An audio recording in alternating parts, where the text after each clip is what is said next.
Welcome to the Compendium of Knowledge, a living library of ideas, values, and insights meant to spark curiosity, open our minds, and help see the world with greater depth and humanity. I first met Dr. Thomas Cech when he delivered a keynote speech at King's College, Cambridge, a talk that was both deeply inspiring and remarkably aligned with our mission to make knowledge accessible to young people everywhere. His clarity, humility, and conviction captured exactly what we hope this project can become. Today, we are honored to have him here with us. Dr. Cech won the 1989 Nobel Prize in Chemistry for a discovery that reshaped the foundations of modern biology. His work revealed something astonishing. RNA, a molecule long seen as simple and fragile, can act not only as a carrier of genetic information, but also as a molecule capable of driving essential reactions inside cells. Today, he is a distinguished professor at the University of Colorado Boulder and former president of the Howard Hughes Medical Institute, where he has led transformative efforts in research, education, and scientific leadership. Dr. Cech, it is an honor to have you with us. Welcome to the Compendium of Knowledge. Well, thank you, Aaron, for that very generous introduction, and I'm happy to be here today. And so just to start off, for a young audience, could you explain in simple terms what you discovered about RNA that led to your Nobel Prize, and why that discovery changed the way scientists understand life at the molecular level? Yes, so RNA, ribonucleic acid, has long been known as a message. It's as messenger RNA, it carries information from the double helix of DNA from which it is copied to the ribosomes in the cell's cytoplasm, where its instructions are used to synthesize a protein molecule. So for each protein, such as a muscle protein that's moving my arm, or a digestive enzyme in your stomach, or a heart protein beating in your heart, for each of those proteins there's a gene, but the gene doesn't directly instruct the synthesis of the protein. It has to first be copied into RNA and then into the protein. So that had been known for a long time, and that's of course an exciting and important function. But what we found was that RNA from a single-celled pond animal called Tetrahymena was able to cut and rejoin chemical bonds in the complete absence of proteins. So that and this was not a coding RNA, this was a non-coding RNA. It was not one of these messenger RNAs. And so that helped open up a whole new understanding of the capabilities of RNA. And now there are many different things that are known to be functions of non-coding RNAs, which expands our view of this essential life molecule. Thank you. And to many of us, you are looked at as someone who is extremely accomplished and a role model, but now I begin to wonder, what originally motivated you to explore genetics and molecular biology, if not for a Nobel Prize? Yes, getting prizes was never the inspiration or the goal. It's not like athletics where you're trying to win a race. Instead, we were just trying to understand how nature works, and that itself is very satisfying. And so often when you're doing scientific research, you will stumble on some finding and you don't know, it's a strange finding, an unexpected finding. You don't know whether it's just some sort of a mistake or whether it's a window into a whole new area of science. And so you have to make the choice at those points whether to leave it on the side or whether to explore the new area. I was originally excited about science at the level of geology, rocks and minerals and fossils, when I was a young kid. As I Went into middle school, I became excited about astronomy, later physics, then chemistry, and never was really very interested in biology. But I found as I went on in chemistry and got into PhD school at University of California, Berkeley, that I was looking for something different to do in the laboratory. I did not like the chemistry lab experiments so much. I liked reading about it, doing the problems in the book, but I didn't like the research so much. So that's what turned me to molecular biology, which just was an area that excited me and fit my sort of temperament better than chemistry or physics. Understood, thank you. And I really appreciate how you first learned a wide variety of disciplines across science, and from that you really made your choice. And also in your entire professional life, if you had to give one lesson, one thing that you think would be most beneficial for the youth of today, what would that lesson be? Well, I think it's that you have to have passion for what you are doing. You shouldn't.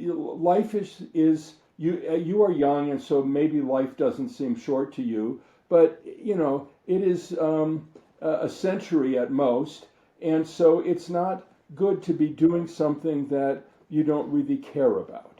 So if you are excited about science and technology, and if you or your friends end up doing something that just you don't have any passion for it, it doesn't mean you should quit science, but it might mean that you should switch to a different kind of science, as I did in my own scientific development. Understood, thank you. And my personal impression is that Nobel laureates have always had one thread in common, which was to achieve something bigger than themselves. You have often spoken about using science to advance knowledge and education, and at a keynote speech at King's College, Cambridge, you discussed the importance of explaining Nobel-level science in simple, understandable terms. Now that you have achieved that recognition, what are you doing to continue inspiring young people to empower or motivate the youth of today? Well, I do this in part in my locally at my own university, and I have a number of younger scholars in my laboratory, 4 of them, and they are doing rather advanced experiments. They are under the immediate guidance of a PhD student or a postdoctoral fellow. And then I also bring these students together once a week, and we have something called Tom School. So this is the school where I give them a chance to hear in more detail some technical work that is sort of the underpinning of what we do in the research laboratory, so that they can keep up with the pace of the presentations in the lab, which are at quite a high level.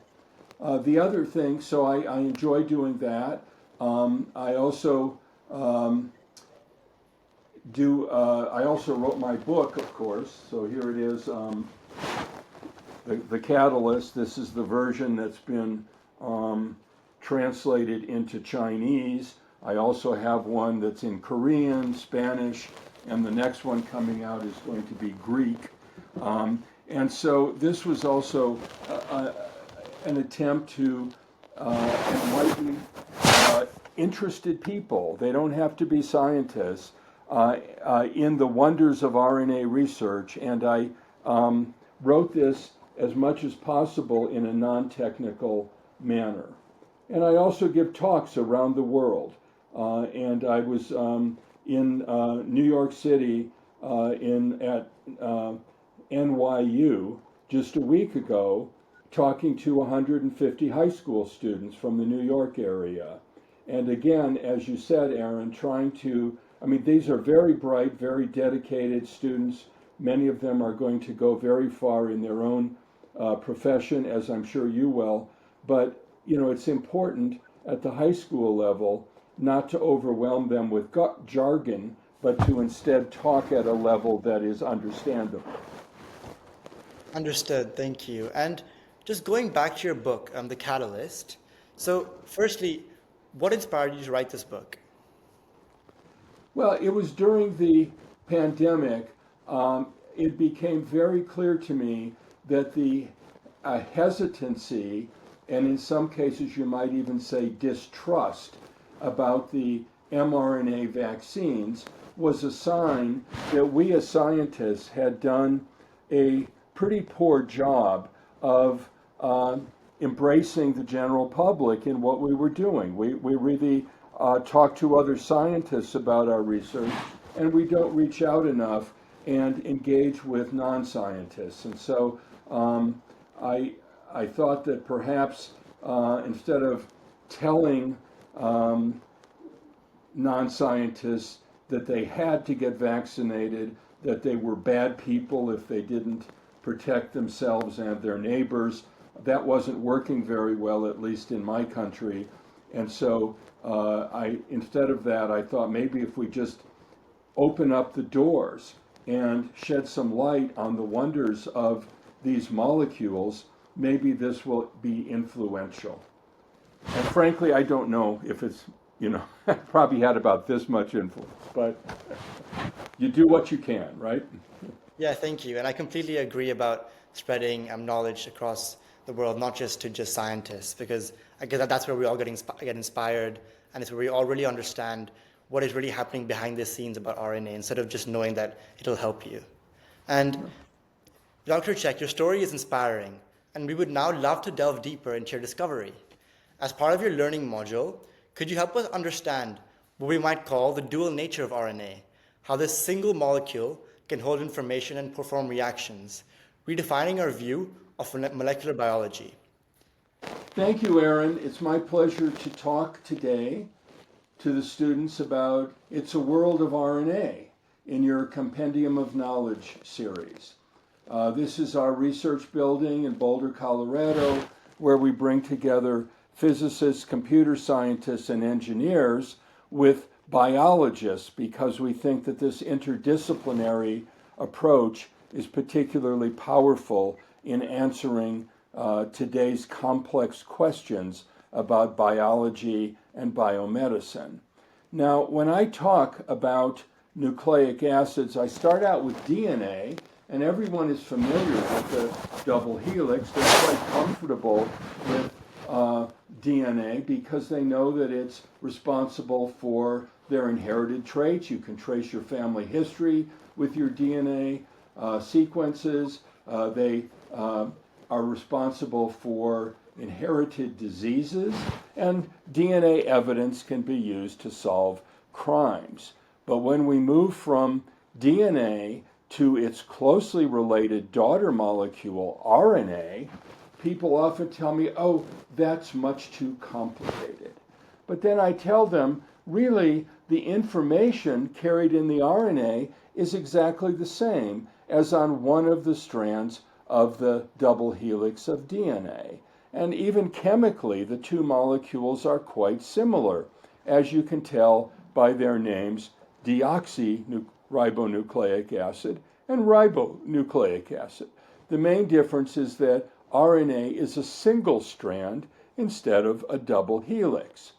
And so, what does RNA do? And we have known for 60 years now that it contains a faithful copy of the information that is in the double helix of the DNA, and it carries that information to the protein synthetic machinery called the ribosomes, where groups of 3 of these bits of information along the RNA are used to specify a particular protein, a particular amino acid that is laid down to form part of a protein molecule.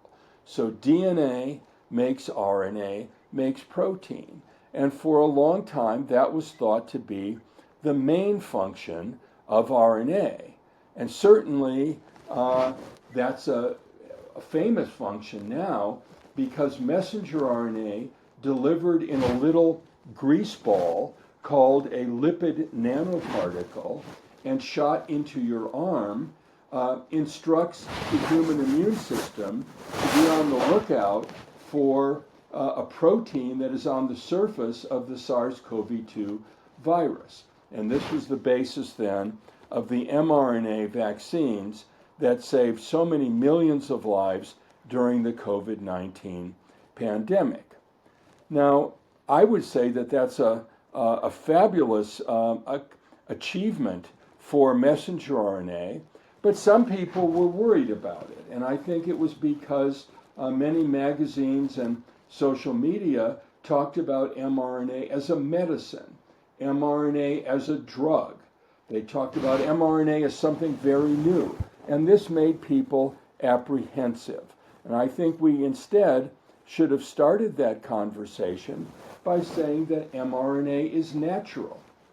It's in every cell in our body and in every other living organism on the planet.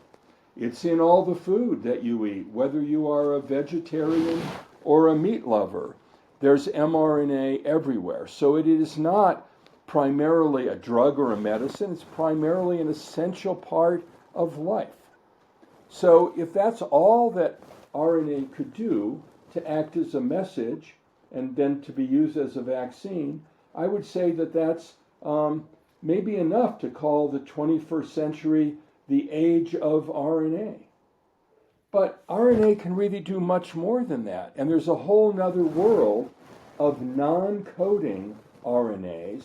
They don't even care about specifying amino acids in a protein molecule, but instead they do other things in living cells. And because of the short period of time, I'm only going to talk about one of them, and this is the fact that RNA can be a biocatalyst.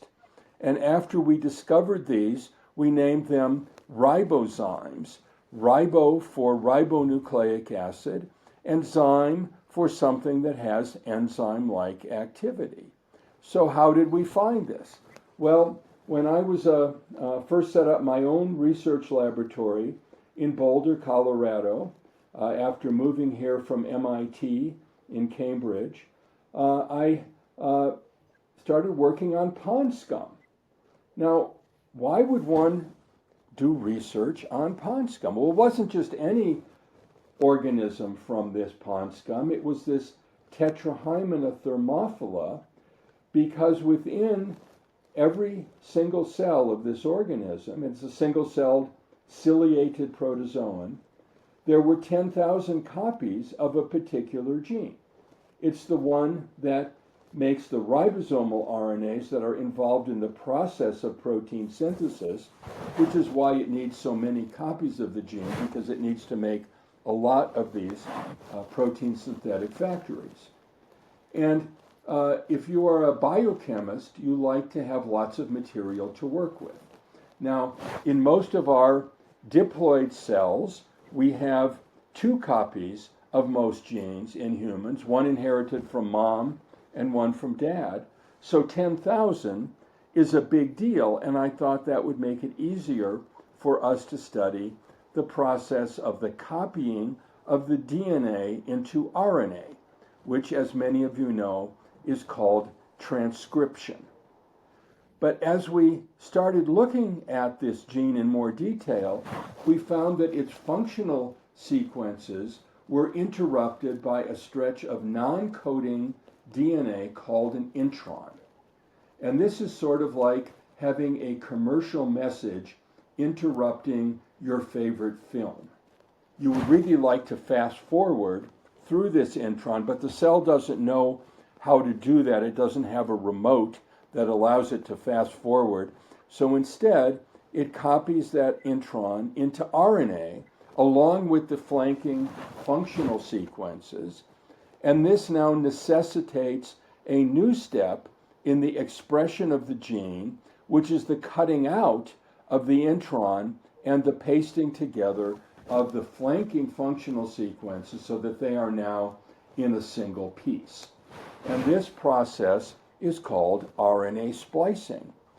We didn't discover this. It had been found a couple of years before, and in fact it led to a Nobel Prize to Phil Sharp and Rich Roberts a few years later, But everyone was very curious about the mechanism, the nuts and bolts, the machinery that would be cutting and pasting the RNA in such a facile manner and such a specific manner, choosing very specific sites along the RNA to cut and rejoin. And here we had a system that was 10,000 genes were pumping out RNA, all of which had to go through this RNA splicing process. So we set up a test tube reaction where we took unspliced RNA and added an extract of the nucleus of tetrahymena because we knew that splicing took place in the cell nucleus, and so this would be the source of the protein enzymes that would be doing the cutting and pasting of the RNA. And quite remarkably, when we mixed these components together and separated out the reaction products by gel electrophoresis, we found that if we added the nuclear extract to the unspliced RNA, indeed the intron fell out. We were able to see RNA splicing in the test tube. If you were a biochemist, this is the first step towards understanding the mechanism of a reaction, so this was very exciting. But something was strange. At the same time, we did a control experiment where we mixed everything together but omitted the nuclear extract from the reaction. And this, of course, was a control experiment that was expected to show no reaction at all. How could it? Because there was no source of catalytic power being added. But instead, we saw the same amount of RNA splicing as when we added the nuclear extract. This seemed unbelievable, and it took us about a year and a half of worrying and trying to test for protein enzyme contaminants in our reactions before we finally came to grips with the possibility that the answer might lie elsewhere. So there had to be some kind of an enzyme to catalyze this RNA splicing, and we had known ever since James Sumner said in his Nobel Prize address in 1946 that all enzymes are proteins, that in fact there would have to be a protein. But when we couldn't find any contaminating proteins in our reaction, we were quite perplexed. And this led us to a departmental Christmas party where my graduate student, Paula Grabowski, gave me this as a Christmas present. So fortunately, we were able to come up with something more scientific than picking the petals from this daisy flower to show that even a synthetic RNA that had never seen a tetrahymena cell and therefore had no opportunity to be contaminated by a tetrahymena enzyme was still able to undergo this reaction. It must be that the RNA by itself was catalyzing RNA splicing. Now, this was of great excitement to a whole nother field of science that at the time I knew very little about.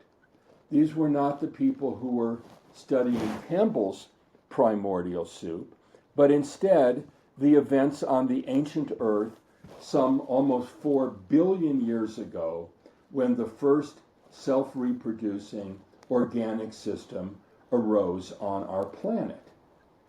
And when origin of life scientists were thinking about this process, it seemed very daunting because in order to have one generation of an entity leading to the next generation, there had to be some kind of informational molecule that could be inherited.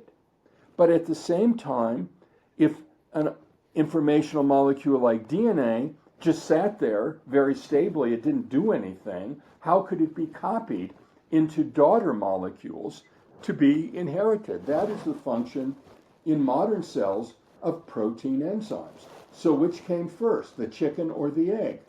The nucleic acid informational molecule or the protein that could copy it? Pretty high bar for the origins of life. But now that we know that RNA can be both the molecule being copied, the informational molecule, but also it can be the photocopying machine. It can be an active participant, a catalyst for biochemical reactions. Maybe at the beginning of the origin of life, there was an RNA world, and later on the proteins extended the capability of the RNA, and then much more recently, DNA was locked in as a more stable form of the genetic material. This is now a very highly accepted idea, but I must admit, not proven, because how life actually originated on the planet is, in its essence, a historical question, not just a scientific question, and we don't have any video surveillance or fossil evidence of molecules that would tell us actually what happened 4 billion years ago. So perhaps partly because of this interest for the origin of life, the discovery of catalytic RNA led to the Nobel Prize in Chemistry to myself and Sidney Altman of Yale University in 1989. And I just want to close by saying that there are many, many other examples of non-coding RNAs playing fascinating roles in living cells. Just to name two of the many, one is small interfering RNAs, which are not only important in biology, but also have been turned into therapeutics for a number of genetic diseases. And then there's CRISPR gene editing, which is an RNA-guided process by which the genes in our chromosomes can actually be altered, for example, to erase a mutation which is disease-causing and restore the proper code of the DNA. So these are just two other ways in which RNA does fascinating and useful things that are not messenger RNA, but are non-coding RNA. So that's why I really think the 21st century deserves to be called the age of RNA. And these are some of the stories and more that I talk about in my book, The Catalyst, written for high school students, college students, and their parents too, I hope, the general public. And with that, I would like to just thank the many scholars in my laboratory in Colorado through the decades who have contributed to all of these research findings. And I thank you for your attention. Thank you, Dr. Cech, for your fascinating presentation and for joining us on the Compendium of Knowledge. It has been an honor to have you here with us. I really enjoyed it, Aaron, and I wish you all the best. And please keep in touch as you finish your schooling and go on and make your own discoveries in the world. Of course, thank you.